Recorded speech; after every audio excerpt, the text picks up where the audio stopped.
உலகத்தில் நீங்கள் ரொம்ப ஜாக்கிரதையாக இருக்க வேண்டியது என்னென்னா, இன்னொருத்தரை நம்புறதுல ரொம்ப ஜாக்கிரதையாக இருக்கணும். அதுவும் வந்து ஸ்பெஷலாக யார் அப்படின்னா, இந்த சிஸ்டர்ஸு, கேர்ள்ஸு, இந்த பிள்ளைங்க, வாலிப பிள்ளைங்க எல்லாம் பார்த்தீங்க அப்படின்னா, நீங்கள் நம்புறதுல ரொம்ப ஜாக்கிரதையாக இருக்கணும். ஏன்னா பொதுவாக ஆண்களை விட பெண்கள் தான் எல்லாத்தையும் என்ன பண்ணிடுவாங்கன்னா ஈஸியாக நம்பிடுவாங்க.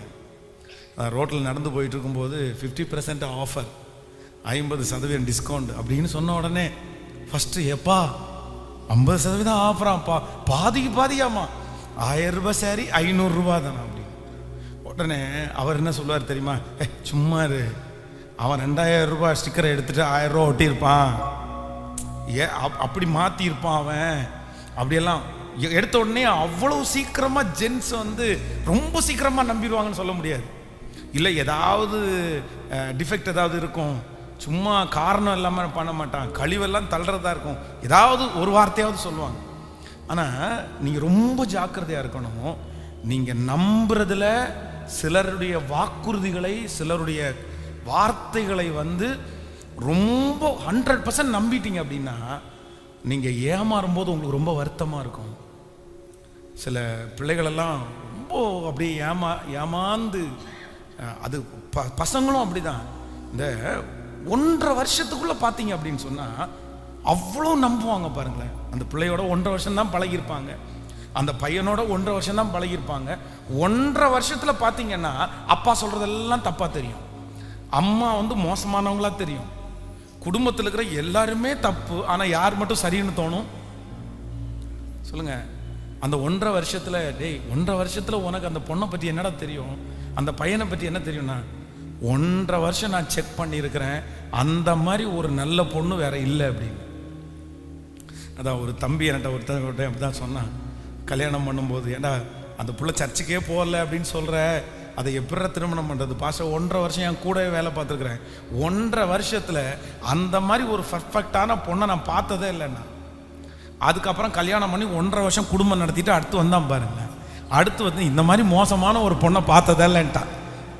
இல்லை உண்மையில் இது நடந்த சம்பவத்தை சொல்கிறேன். 1.5 வருஷம் கல்யாணம் ஆன உடனே சண்டை வந்துச்சு, ஐயோ இந்த மாதிரி ஒருத்தரை பார்த்ததே இல்லை பாச்சர் அப்படின்னு. 1.5 வருஷம் அந்த நாவு, இன்னைக்கு இந்த நாவு பாருங்க. நான் நம்புறேன் சில மணி நேரங்கள் ஒருத்தர்கிட்ட ஸ்பெண்ட் பண்ண உடனேயே, இல்லை சில நாட்கள் வந்து அவங்களோட வேலை பண்ண உடனேயே அவங்க நடந்துக்கிறத விதத்தை வச்சு அவங்கள அறிஞ்சிக்க முடியும்னு நீங்கள் நினைக்காதீங்க. 10 வாக்குறுதிகளை வந்து அவங்க நிறைவேற்றிட்டாங்கன்னா உடனே அவ்வளோதான், இனி வார்த்தையில் மிஸ் பண்ணவே மாட்டாங்கன்னு நினச்சிடாதீங்க. பிஸ்னஸ் மேன் ஒருத்தர் சொன்னார், பாஸ்டர் சிலர்கிட்ட பிஸ்னஸ் பண்ணும்போது நான் கடன் பட்டு பிஸ்னஸ் பண்ண மாட்டேன், ஏன் அப்படின்னு கேட்டேன். அவர் சொன்னார், ஃபஸ்ட்டு வந்து பார்த்தீங்க அப்படின்னா வாங்குகிற பணத்தை ஒரு வருஷத்துக்கு கிளியராக இருப்பாங்க, ரொம்ப கிளியராக இருப்பாங்க. அவ்வளோதான், 5000 ரூபா போட்டோன்னா 5000 ரூபாய் பொருள் அனுப்பிடுவாங்க, 10000 ரூபா போட்டோன்னா 10000 ரூபாய் பொருள் அனுப்பிடுவாங்க, நமக்கு ஒரு சந்தேகமே வராது. ஆனால் நம்ம இதனால என்ன பண்ணுவோம் அப்படின்னு சொன்னால், அந்த இன்வெஸ்ட்மெண்ட்டை அதிகப்படுத்துவோம், 5000, 10,000, 50,000, 1,00,000 பண்ணுவோம். திடீர்னு ஒரு நாள் பார்த்தீங்க அப்படின்னா ஃபோன் எடுக்க மாட்டாங்க. இந்த மாதிரி நான் சிக்கியிருக்கேன் அப்படின்னு சொன்னார். எல்லாரும் அப்படிப்பட்டவர்கள் சொல்லலை, ஆனால் நீங்கள் மனிதர்களை நம்புவதில் நீங்கள் எப்படி இருக்கணும் அப்படின்னா ரொம்ப ஜாக்கிரதையாக இருக்கணும், ரொம்ப ஜாக்கிரதையாக இருக்கணும். 100% ஒரு மனிதனை 100% என்ன பண்ணிட முடியாது அப்படின்னா நம்பிடவே முடியாது. எந்த மனுஷன் பேசும்போதும் ஒன்று தோணணும், இவங்க இப்படி பண்ணாமல் போனாங்கன்னா, இவங்க இப்படி செய்யாமல் போனாங்கன்னா, இவங்க இந்த வாக்குறுதியை நிறைவேற்றாமல் போனால் கூட நான் எஃபெக்ட் ஆக மாட்டேன், நான் அதனால கஷ்டப்பட மாட்டேன், நான் ஒரு பெரிய குழியில் போய் விழமாட்டேன் அப்படின்ற அந்த கான்ஃபிடென்ட் வந்து உங்களுக்கு இருக்கணும் கண்டிப்பா. அவ்வளோதான். இந்த மனுஷன் கைவிட்டா நான் முடிஞ்சேன், இந்த மனுஷன் நோன்னு சொன்னா நான் செத்த அப்படின்ற அளவுக்கு நம்ம என்ன பண்ணிடக்கூடாது. நான் சொல்றது உங்களுக்கு புரியுதா? நான் சொல்றது புரியுது? பக்கத்தில் கையை பிடிச்சி சொல்லுங்க, இந்த மனுஷன் என்னை கைவிட்டா கூட எனக்கு ஒரு பெரிய பாதிப்பு இருக்காது, இந்த மனுஷன் சொன்ன வார்த்தையை நிறைவேற்றலைன்னா கூட எனக்கு அது பெரிய பிரச்சனையா இருக்காது அப்படின்ற நம்பிக்கை உங்களுக்கு வேண்டும். எத்தனை பேர் ஆமோதிக்கிறீர்கள்? கைகளை அசைத்து ஒரு ஹல்லேலூயா சொல்லணும். அப்போ மனிதர்களை நம்புகிறதுல உங்களுக்கு ரொம்ப ஜாக்கிரதை, ரொம்ப. அதுவும் பிள்ளைகள் எல்லாம் சொல்றேன், சில நேரத்தில் சிலரை நம்பி தங்களுடைய சரீரங்களை, தங்களுடைய எதிர்காலத்தையே வீணடிக்கிற எத்தனையோ பேர் இருக்கிறாங்க. நம்பி அவர்தான் வாழ்க்கை துணை, அந்த பொண்ணு தான் வாழ்க்கை துணை அப்படின்னு நினைச்சு எல்லாத்தையுமே.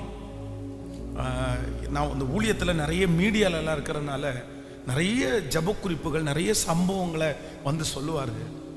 அப்போ ரொம்ப ஆச்சரியமா இருக்கும் பாருங்களேன். சிலருடைய வாழ்க்கை வந்து ரொம்ப ஆச்சரியமா இருக்கும்.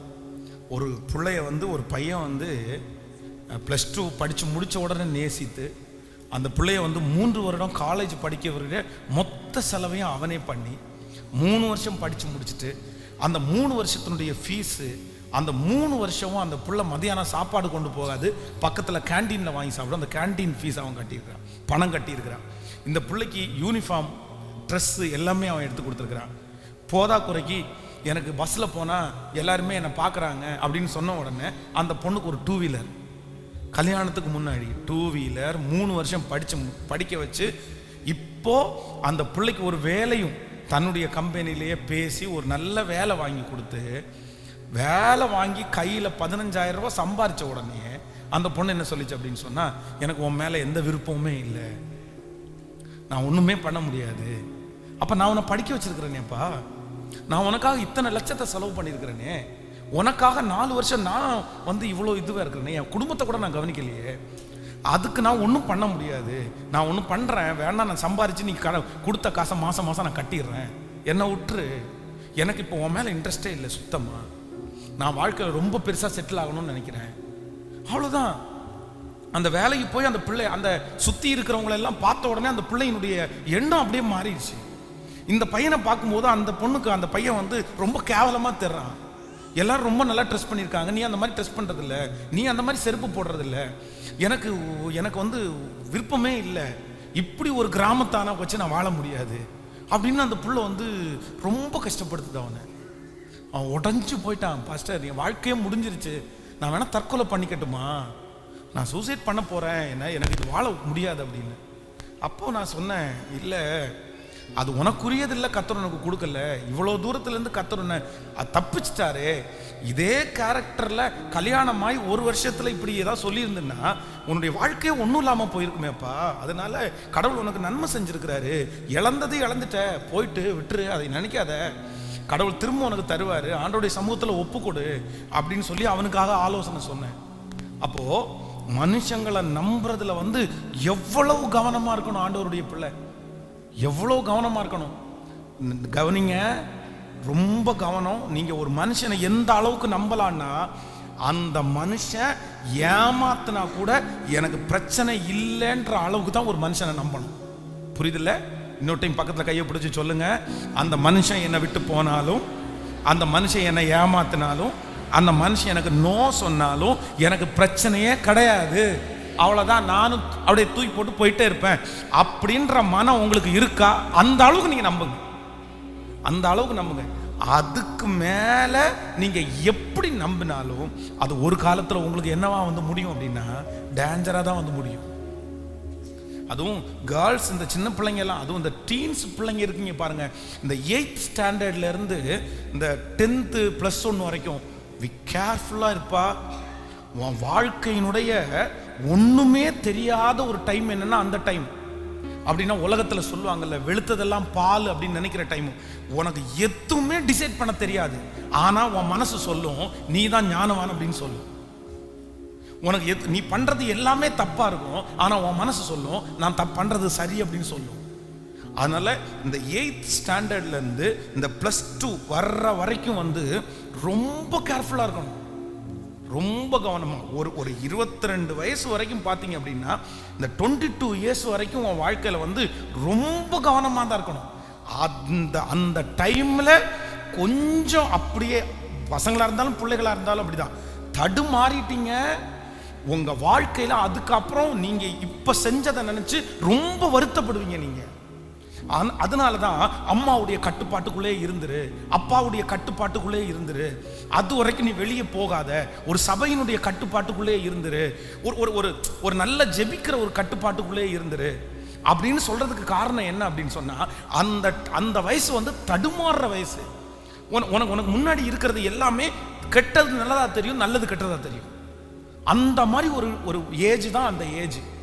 இல்லை அதான் பாருங்க, நமக்கு வந்து ஒரு 40 வயசு ஆயிடுச்சு அப்படின்னு சொன்னா, 40 வயசுக்கு முன்னாடி பார்த்தீங்க அப்படின்னு சொன்னா நான் நான்வெஜ் பிரியன் அப்படின்னு சொல்லலாமே.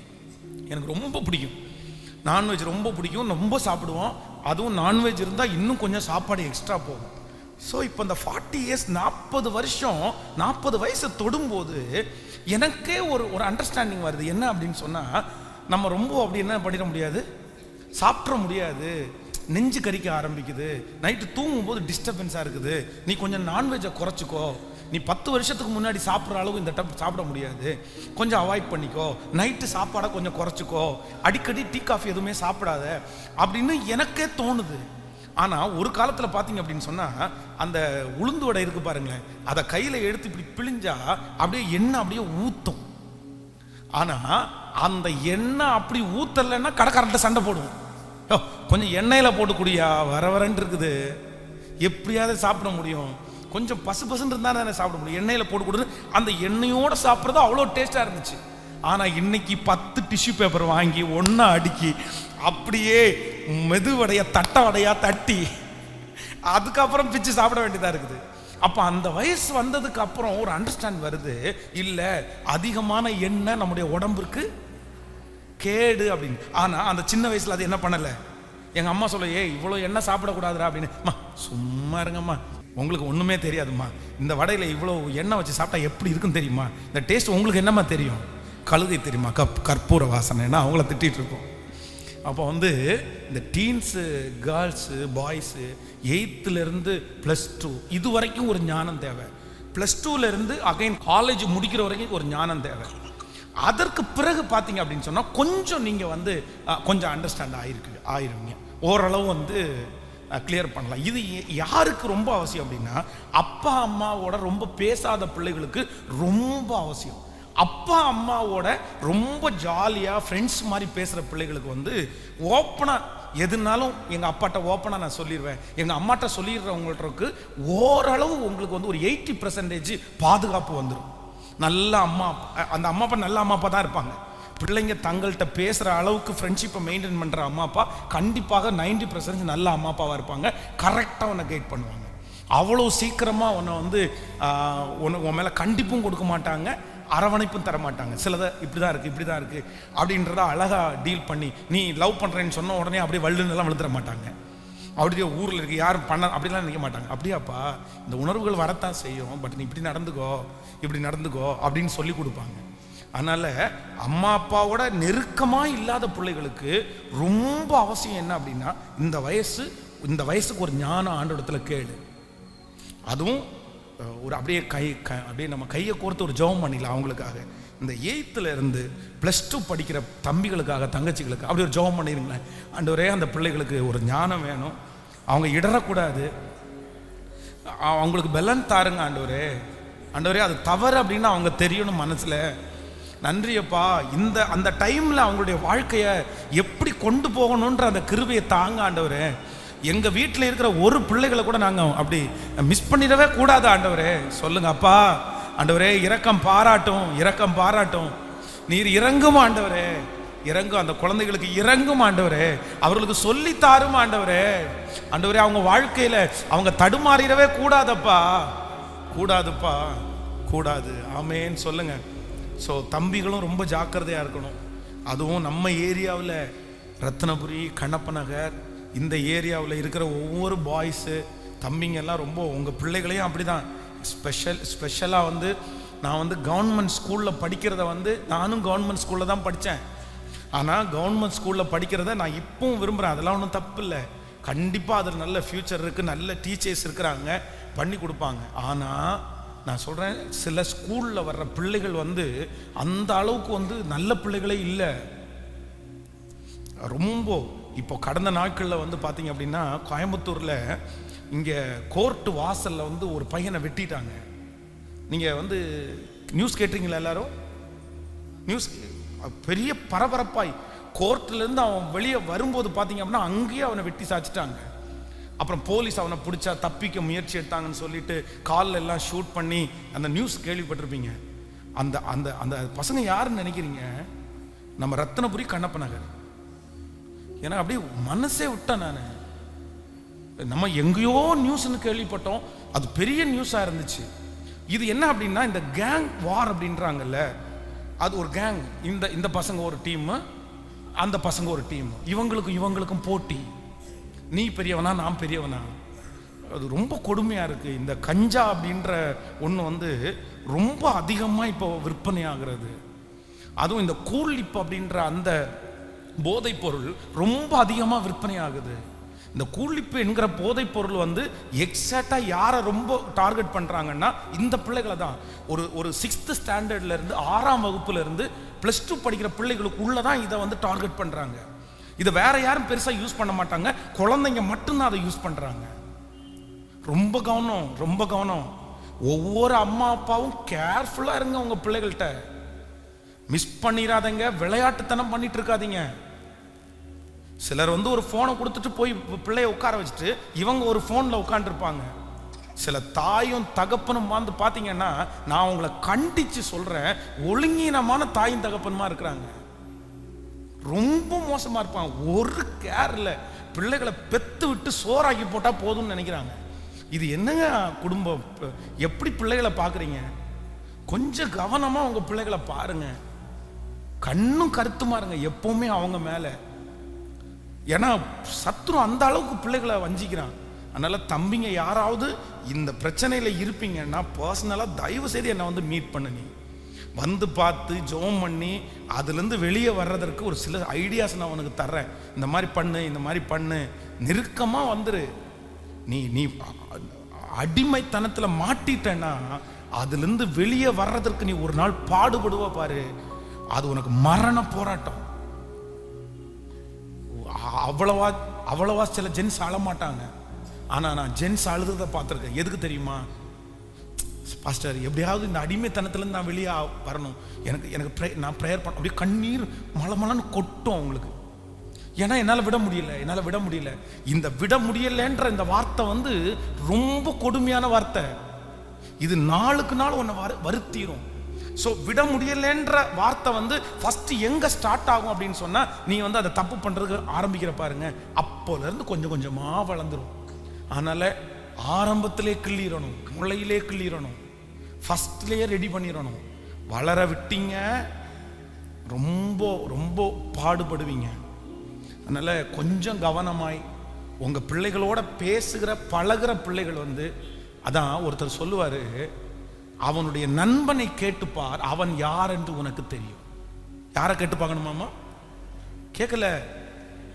நீங்க நினைக்கிறீங்க உங்க பிள்ளையினிடத்துல பேசுகிற ஃப்ரெண்டு ரொம்ப நல்ல பையன், ஆனா இந்த ஒரு தப்பு மட்டும் பண்றான், ஆனா எங்க பையன் அவனை திருத்திடுவான்னு நினைச்சிடாதீங்க. எங்க பையன் திருத்திடுவான்னு நினைச்சிடாதீங்க. ரொம்ப கவனம். எனக்கு இந்த 2 பேர் இந்த ஃப்ரெண்ட்ஷிப் இருக்கானோ பாருங்களேன். ஒரு பையன் அவங்க அம்மாவை விட்டு கேட்டா, இவனை மாதிரி நல்ல பையன் இல்லைன்னுவாங்க. இந்த அம்மாட்ட கேட்டா, இந்த பையன் இந்த மாதிரி ஒரு பிரச்சனை இருக்கான்னு சொல்லுவாங்க. நான் இந்த அம்மாட்ட, அம்மா உங்க பையன் அவனோட சேர்ந்துட்டு இருக்கிறான், பேசிட்டு இருக்கிறான், பட் அந்த பையன் ஒரு பிரச்சனையில் இருக்கிறான், எனக்கு என்னமோ சரியில்லைன்னு சொல்லுவாங்க. இல்லை என் பையன் அதுலலாம் 1% கூட இருக்க மாட்டான்னு சொல்லுவாங்க. ஆனா பாத்தீங்க அப்படின்னா அவங்க 2 பேருக்குள்ள அந்த பிரச்சனை இருக்கும். ஈவன் வெளியில சொல்லல, சர்ச்சுக்குள்ள கூட உங்க பிள்ளைகளை வெளியே அனுப்புனா மட்டும்தான் ஆபத்துன்னு நினைக்காதீங்க. சில நேரத்தில் எங்க அனுப்புனாலும் ஆபத்து தான். ரொம்ப கவனம். சர்ச்சு நீ எப்படா பழகுன, எப்படா இந்த பிரச்சனைக்கு அடிமையானேன்னு கேட்டா, டெய்லி சர்ச்சுக்கு வருவோம், தூங்குறதுக்காக வருவோம். வரும்போது நாங்க 2 பேருமே இப்படி போவோம், இப்படி பண்ணுவோம் அப்படின்னு சொல்றோம். எந்த அளவுக்கு வருத்தமா இருக்கும். எங்க படுக்கிற பிள்ளை? சர்ச்சில் படுக்கிறவங்க எல்லாரையும் உடனே நீங்க நினைச்சிடாதீங்க. உடனே உங்க பார்வை, சிலருடைய புத்தியே அப்படிதான் போகும். உடனே அவனா இருப்பானோ, இவனா இருப்பானோ, இவங்க பையனா இருப்பானோ. தாம்பளைய பார்க்காது, தன்னை பார்க்காது, உடனே அப்படியே போயிடும். அடுத்தவன் வாழ்க்கையில் நடந்தா நமக்கு என்ன? அதை பற்றி ஏன் யோசிக்கிறீங்க? சிலருக்கு இப்படியே ஒரு எண்ணம் பாருங்களேன், இன்னொருத்தருடைய வாழ்க்கை பார்த்து பார்த்தே பேசி பேசி செய்தி ஏதாவது கொடுத்துட்டு இருக்கும்போது ஒன்று லேடிஸை குறித்து என்ன சொன்னாங்கன்னா, மொத்த பேரும் பாஸ்டர் அம்மாவை திரும்பி பார்ப்பாங்க. ஏன் அவங்க அப்படி நடக்கிறாங்களா? இல்லை, அது அது என்ன கேரக்டர் அப்படின்னு தெரியல. நிறைய பேர் பார்த்தீங்கன்னா ஆண்களை திரும்பி பார்ப்பாங்க. மனசுக்குள்ள நிறைய பேர் சொல்லுங்க சொல்லுங்க சொல்லுங்க, இன்னும் கொஞ்சம் சொல்லுங்க பாஸ்டர், கொஞ்சம் கடினமாக சொல்லுங்க, ஏன்னா அவருக்கு புத்தியே வராது பாஸ்டர் அப்படின்னு. இங்கேருந்து நிறைய ஜென்ஸ் வேற இந்த பக்கத்தில் பார்த்து சொல்லுவாங்க, சொல்லுங்க பாஸ்டர் அவளுக்கு கொஞ்சம் கரெக்டாக பேசுறீங்க பாருங்க, இன்னைக்கு தான் பாஸ்டர் உங்க செய்தி. அது இவருக்கு இல்லை, யாருக்கு இல்லை. அப்படி இன்னொருத்தருடைய அப்படி அப்படி வந்து திங்க் பண்ணிட்டு அப்படியெல்லாம் யோசிக்காது. யாருன்னு அப்படியெல்லாம் இருக்கக்கூடாது. பொதுவாக நான் சொல்லுகிறேன், திருச்சபையில் வர்ற பிள்ளைகளுக்கே இவ்வளோ போராட்டம் இருக்கும்னா, உலக ஃப்ரெண்ட்ஸோடையே 24 மணி நேரம் ஸ்பெண்ட் பண்ணுற பிள்ளைகளுக்கு எவ்வளோ போராட்டம் இருக்கும். ஆனால் என்னமோ அவன் திருச்சபைக்குள்ளே இருக்கிறதுனால கர்த்தருடைய பாதுகாப்பு அவனோட இருக்குது, ஜெபம் அவனோட இருக்குது. அதனால கண்டிப்பாக ஒரு நாள் அவனை தூக்கி எடுப்பார் கர்த்தர், அதுலேருந்து அவனை மாற்றுவார்ன்ற நம்பிக்கை எனக்கு இருக்குது. ஏன்னா ஆலயத்தில் அவன் இருக்கிறதுக்காக ஒரு ஆண்டவர் இறக்கம் செய்வார், கண்டிப்பாக செய்யாமல் போக மாட்டார். அவன் இங்கேருந்து பிரியாமல் இருந்தால் போதும், வெளியே போகாமல் இருந்தால் போதும், அந்த ஒரு குவாலிட்டி அவனுக்கு போதும். ஆனால் நீங்கள் ரொம்ப ஜாக்கிரதையாக இருக்க வேண்டியது என்னென்னா, ஒவ்வொரு அம்மா அப்பாவும் உங்கள் பிள்ளைகளை எப்படி பார்க்கணுன்னா, கவனமாய் கவனமாய்.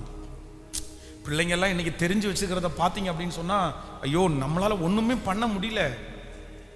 எனக்கு வித்தியாசமாக இருக்குது. என்னுடைய சின்ன பையன் பார்த்தீங்க அப்படின்னா இப்போ 5th ஸ்டாண்டர்ட் 5ஆம் வகுப்பு படிக்கிறான். ஒரு நாள் அவன் டேபில் வந்து ஒரு நல்ல ஜிம் பாடியான ஒருத்தனை பார்த்துட்டு இருந்தான். ஒரு பயங்கரமான உடம்பு வச்சுட்டு. உடனே அவனை பார்த்து கேட்குறேன், ஏன்டா உனக்கு கொஞ்சம் தொப்பம் வந்துச்சுன்னு சொல்லி எக்ஸசைஸ் பண்ணலான்னு பார்க்குறியான்னு கேட்டேன். நான் அவனை பார்த்து கேட்குறேன், அட இல்லை டாடி, யூடியூப்பில் ஒருத்தர் வந்து இந்த இன்ஜெக்ஷன் போட்டு உடம்பை எப்படி, அந்த இன்ஜெக்ஷன் போட்டு உடம்புல எந்தெந்த ஏரியாவில் பெருசு பண்ணலாம் அப்படின்னு சொல்லிட்டு இருந்தாரு. அந்த மாத்திரை சாப்பிட்டு ஒருத்தர் வந்து உடம்பு முடியாமல் போயிட்டாராமா. அதை ஒரு யூடியூபர் நானும் சாப்பிட போகிறேன்னு சொன்னார். அவர் இந்த மாதிரி ஒரு ஐகான் மாதிரி ஒன்றை எடுத்து வச்சு அவங்களுக்கு டெஸ்ட் பண்ணுறது மாதிரி நமக்கு சொல்லி தருவார். கதையாக சொல்கிறான். எனக்கு அப்படியே ஒரு மாதிரி தலையை சுற்றிச்சு. ஏட்டா இதெல்லாம் பார்க்குறதுக்கு உங்களுக்கு எங்கடா டைம் கிடைக்குது? ஸ்கூலுக்கு போகிறேன், ஸ்கூலுக்கு விட்டுட்டு பார்த்தா மோஸ்ட்லி வந்து நான் வந்து அவர் கண்ணு கருத்துமா அவன் என்ன பண்ணுறான் என்ன செய்கிறான்னு மோஸ்ட்லி கொஞ்சம் வாட்ச் பண்ணுவேன். ஏதோ இப்போ வந்து இந்த வேலைகள்லாம் நடக்கிறதுனால நிறைய டைம் வந்து இங்கே இருக்கிறதுனால அது குறையுது. அந்த அரை மணி நேரத்தில் அந்த 10 நிமிஷத்தில் அந்த கொடுக்குற நேரத்தில் என்னென்னமோ சொல்கிறான் அவன் கதையாக. ஏன்னா அப்படியே ஒரே நிமிஷம் அப்படியே ஷாக் ஆகிட்டேன் நான். அது சொன்னேன், இந்த மாதிரிலாம் பார்க்கக்கூடாது, இதெல்லாம் நமக்கு தேவையில்லாதது, இதெல்லாம் நீ எதுக்கு பார்க்குறேன்? போங்க டேடி, நீங்கள் என்ன டேடி இப்படி சொல்லிட்டு இருக்கீங்க? எங்கள் பசங்க எல்லாம் வந்து கேட்டால் எனக்கு வேற கஷ்டமாக இருக்குது. அப்படின்னா இந்த சினிமா படத்தை பற்றி சர்ச்சுக்கு பேசுவானுவல்ல ஸ்கூலுக்குள்ளே, நம்ம அந்த பழக்கங்கள் நம்ம ஆண்டோடைய பிள்ளைகளுக்கு இல்லை. அவனுக்கு வந்து அது வெக்கமாக இருக்காமா. அவன் வந்து சினிமா படத்து பேர் கேட்குறானாமா, இவனுக்கு அந்த பேர் தெரியலையாமா. உடனே ஏடா நீ இன்னும் கிழவனாக இருக்கேன்னு என்னை திட்டுறாங்க அப்படின்னு வந்து என்கிட்ட கம்ப்ளைண்ட் சொல்கிறாங்க. டேய் இப்போ தெரியாது அதனுடைய அருமை, ஆனால் ஆண்டவருக்குள்ளே நம்ம பக்தியாக வாழ்கிறதுனுடைய அருமை அப்புறம் தான் தெரியும். பரவாயில்ல, அந்த உலக ஞானம் உனக்கு தெரியாட்டா கூட பரவாயில்ல, தேவ ஞானம் உனக்கு தெரிஞ்சால் போதும் அப்படின்னு ஒன்றா. அப்போ பிள்ளையினுடைய நெஞ்சில் பாஸ்டருடைய பிள்ளைகளாக இருந்தால் கூட நெஞ்சில் என்ன ஒட்டி இருக்கு? மதியினம் ஒட்டிட்டு இருக்குது. பாஸ்டருடைய பிள்ளைகளுக்கு மதியினம் ஒட்டிட்டு இருக்குது. ஊழியக்காரங்க பிள்ளைங்களுடைய இருதயத்தில் மதியினம் ஒட்டிட்டு இருக்குது. அப்போ உங்களுடைய பிள்ளைகளுக்கு எப்படி பாருங்க, 24 மணி நேரமும் பிரசங்கம் பண்ணுகிற, ஜபத்தில் நடத்துகிற, வாழ்க்கையே ஊழியத்திற்காக தியாகம் பண்ணுகிற ஊழியக்காரனுடைய பிள்ளைகளுடைய நெஞ்சிலேயே மதியினம் ஒட்டி இருந்தா அவனே வந்து இது ஏன் தப்பு, இது ஏன் செய்யக்கூடாது அப்படின்ற கேள்வியை கேட்பானால் உங்க பிள்ளைங்க கண்டிப்பாக கேட்பாங்க. அதனால பிள்ளைகளுக்காக அழுது ஜெபிக்க வேண்டிய அவசியம், கவனிக்க வேண்டிய அவசியம் இருக்கிறது. ஆமென் சொல்லுங்கள். அதனால எல்லாருடைய வாழ்க்கையும் கர்த்தர் கவனமாய் பாதுகாக்க உதவி செய்வாராக. ஹல்லேலூயா. ஆண்டவரே, வாலிப தம்பிங்க தங்கச்சிங்க, நீங்கள் வந்து லவ் பண்ணுறது தப்பா சரியா அப்படின்னலாம் நான் பேச வரல. ஆனால் உன் நம்பிக்கை ஒரு மனுஷன் மேலே நீ நம்பிக்கை வைக்கும்போது கேர்ஃபுல், ரொம்ப கவனமாக இரு.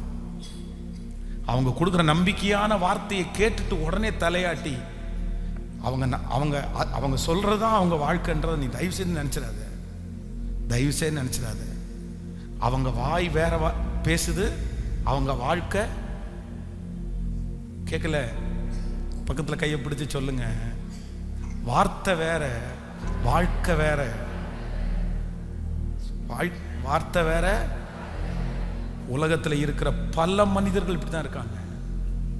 ஆனா அதான் நம்ம சொல்லல, வாயில பேசும்போது சக்கரை மாதிரி பேசுவாங்கன்னு சொல்லுவாங்கல்ல, ரொம்ப இனிமையாய் ரொம்ப நல்லா. ஆனா வாழ்க்கை அப்படி கிடையவே கிடையாது. ரொம்ப கேர்ஃபுல்லா இருங்க. நான் அவ்வளோ சீக்கிரமாய் மனிதர்களை நம்ப போவதில்லை.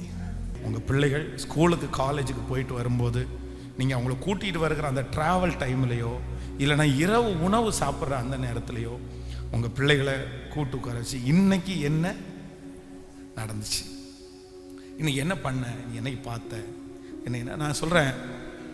உடனே இன்னைக்கு ஒரு பையன் என்ன பார்த்து ஐ லவ் யூன்னு சொன்னான் அப்படின்னு சொல்கிறான்னு வச்சுங்களேன், நீங்கள் எப்படி ரியாக்ட் பண்ணுவீங்க?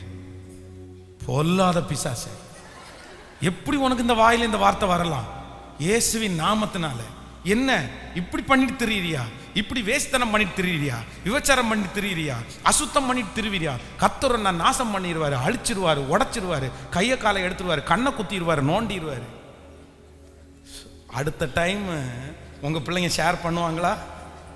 ஐயோ வேணாஞ்சாமி. அப்படி பண்ணும்போது ஐ லவ் யூன்னு ஒருத்தன் சொன்னான் அப்படின்னா, அப்படியா, நானும் கூட தான் 4 டைம் சொல்கிறேன், 5 டைம் சொல்கிறேன். இந்த ஐ லவ் யூ என்ன, அந்த வார்த்தை என்ன, ஃபஸ்ட்டு எப்படி ஆரம்பிப்பாங்க? ஸோ கொஞ்சம் கேர்ஃபுல்லாக இரு, வேண்டாம். அப்படியெல்லாம் ரொம்ப நம்ம நெருக்கமாக போயிட முடியாது. பொதுவாகவே அந்த அட்ராக்ஷன்ஸ் வரும். இது வாலிப இந்த வயதாக இருக்கிறனால இப்படியெல்லாம் வரத்தான் செய்யும், நீ ஒன்றும் இது பண்ணிக்காத அப்படின்னு அப்படி அந்த மாதிரி கைட் பண்ணி அந்த மாதிரி கொண்டு போகணும். அப்போ டெய்லி முடித்ததுக்கப்புறம் அப்படி பார்க்கணும். அப்புறம் நிறைய பேர் இந்த ஸ்கூல் பேகெல்லாம் மோஸ்ட்லி உங்கள் பிள்ளைங்க கொண்டு போகிற ஸ்கூல் பேகை செக் பண்ணணும் எப்போவுமே. இது ரொம்ப அவசியம். உங்கள் பிள்ளைகள் இன்னொன்று இப்போ இருக்கிறது ஸ்கூல் பேக் இல்லை, இன்றைக்கி மொத்தம் எதுக்குள்ளே இருக்குது தெரியுமா? இந்த செல்ஃபோனுக்குள்ளே தான் இருக்குது எல்லாமே. இந்த செல்ஃபோனை அம்மா அப்பா வாங்கி கொடுக்கும்போது ஒரே ஒரு நிபந்தனை மட்டும் சொல்லுங்கள், நான் உனக்கு மொபைல் வாங்கி தரேன், எனக்கு ஒரு நிபந்தனை, நான் எப்போ கேட்டாலும் நீ எனக்கு நான் ஒரு 2 days யூஸ் பண்ணணும், 2 நாள் யூஸ் பண்ணணும்னா உன் ஃபோன் என் கையில் வரணும், அப்போ தான் நான் நம்புவேன். இதில் ரொம்ப கவனமாக இருங்க. பட் எந்த அளவுக்கு இது பாசிபிள் அப்படின்னு தெரில, ஏன்னா இன்றைக்கெல்லாம் காலம் மாறிடுச்சுல. இன்னைக்கு கேட்டால் பிள்ளைகளுக்கு சொல்கிறேன், உங்கள் அம்மா அப்பா உன் மொபைலை உன் பேகை கேட்கும்போது மறைவே இல்லாமல் இதை பாருங்கப்பா, இதை பாருங்கம்மா அப்படின்னு நீ கொடுக்குற அளவுக்கு நீ இருந்துட்டேனாலே நான் சொல்கிறேன், நீ நல்லவாப்பா, நீ நல்லவாம்மா, உன்னை குறித்து எங்களுக்கு கவலையே இல்லைப்பா, நீ நல்லா வருவ. இப்போ வாலிப தம்பிகளுக்கு தங்கச்சிகளுக்கு நான் சொல்கிறேன், எப்பா இந்த நிமிஷத்தில் உன் ஃபோனை வாங்கி ஒரு 2 days 1 day இல்லை உங்கள் அம்மாவோ உங்கள் அப்பாவோ யூஸ் பண்ணுற அளவிற்கு நீ வெளிச்சமாக இருக்கிறாயா? நீ சரியாக இருக்கிறியா? நம்பி கொடுப்பேன் பாஸ்டர், என் பேகை நான் நம்பி கொடுப்பேன் பாஸ்டர், என் ஃபோனை நம்பி நான் கொடுப்பேன் பாஸ்டர், எனக்கு அப்படி இல்லை அப்படின்ற ஒரு தனித்துவமான அந்த கெத்து இருக்கு பாரு, அது மட்டும் உனக்குள்ளே இருந்துச்சு அப்படின்னு சொன்னால் நான் சொல்வேன், நீ த பெஸ்ட், நீ கண்டிப்பாக இடரல, நீ ஆண்டவரோட தான் இருக்கிற, உன் ஃப்யூச்சர் ரொம்ப நல்லா இருக்கும், நீ ஞானமுள்ள குழந்தை, நீ நல்லா இந்த உலகத்தில் அச்சீவ் பண்ணுவேன், உன்னை அவ்வளோ சீக்கிரமாக யாரும் ஏமாற்ற முடியாது. இந்த மாதிரி உன்னுடைய குவாலிட்டியை நான் சொல்லிட்டே போகலாம். ஆனால் இல்லை பாஸ்டர், கண்டிப்பாக என் ஃபோனை எங்கள் மம்மி டாடி கொடுக்க முடியாது, உங்கள்கிட்ட தர முடியாது, என் பேகை தர முடியாது அப்படின்னு நீ சொல்லுவாயானால் நீ எவ்வளவு நல்ல அம்மா அப்பாவுடைய பிள்ளையா இருந்தாலும் இல்லைப்பா, நீ சரியில்லைப்பா, நீ மாறணும்ப்பா, நீ ரெடி ஆகணும்ப்பா, நீ கேர்ஃபுல்லாக இருப்பா, இது ரொம்ப டேஞ்சர்ப்பா, உன்னை கஷ்டப்படுத்திடும்பா, இந்த மாதிரி உனக்கு சொல்றதுக்கு நிறைய வார்த்தை இருக்கு. ஸோ செக் பண்ணிக்கோ, செக் பண்ணிக்கோ. உன் மேல ரொம்ப அன்பு வச்சு நான் சொல்றேன், பாசம் வச்சு சொல்றேன், நீ இடறக்கூடாதுன்னு சொல்றேன். நீ கேட்கலாம், பரிசுத்தமாக வாழ்ந்த உடனே என்ன கிடைச்சிட போகுது, நான் எந்த தப்பும் பண்ணாமல் கிடைச்ச உடனே என்ன கிடைச்சிட போகுது? உண்மையிலே சொல்றேன், இன்னைக்கு உன் மனசுல என்ன கிடைச்சிட போகுதுன்னு கேட்கும். ஆனா ஒரு நாள் நீ பரிசுத்தமா வாழ்ந்ததை நினைச்சு நீ ரொம்ப சந்தோஷப்படுவ. அது யாருமே உனக்கு தர முடியாது. ஆனா நீ தப்பு பண்ணதை நினைச்சு ஒரு நாள் சந்தோஷப்பட மாட்ட, நீ கண்டிப்பா வருத்தம் மட்டும்தான் படுவ. ஹலோ ஹலோ, நீ வாழ்நாள் முழுக்க மகிழ்ச்சியா இருப்பதற்கு, நீ சந்தோஷமா இருப்பதற்கு உனக்கு ரொம்ப தேவை என்ன தெரியுமா? பரிசுத்தம் தானங்க தேவை. ஹோலினஸ், பரிசுத்தம் மட்டும் உனக்குள்ள இருந்துச்சு அப்படின்னு சொன்னா, நான் நம்புறேன் அவ்வளவு சீக்கிரமா கலக்கமும் பயமும் உன்னை தொட்டுறாது. அவங்கள அவ்வளவு சீக்கிரம் ஆண்டவர் விட்டுறவும் மாட்டாரு. உங்க பரிசுத்தத்திற்குன்னு ஒரு ரிவார்டை கண்டிப்பா கர்த்தர் வச்சிருக்க தான் செய்யறாரு. ஹல்லேலூயா. எத்தனை பேர் ஆமோதிக்கிறீர்கள்? கைகளை அசைத்து ஒரு ஹல்லேலூயா சொல்லு. கைகளை உயர்த்தி, ஆண்டவரே, நானும் என் வீட்டாரும் என் பிள்ளைகளும்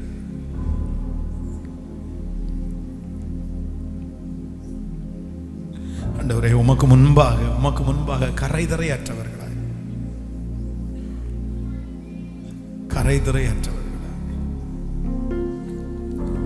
உதவி செய். நீர் உதவி செய். இயேசுவின் மூலம் ஆமென்.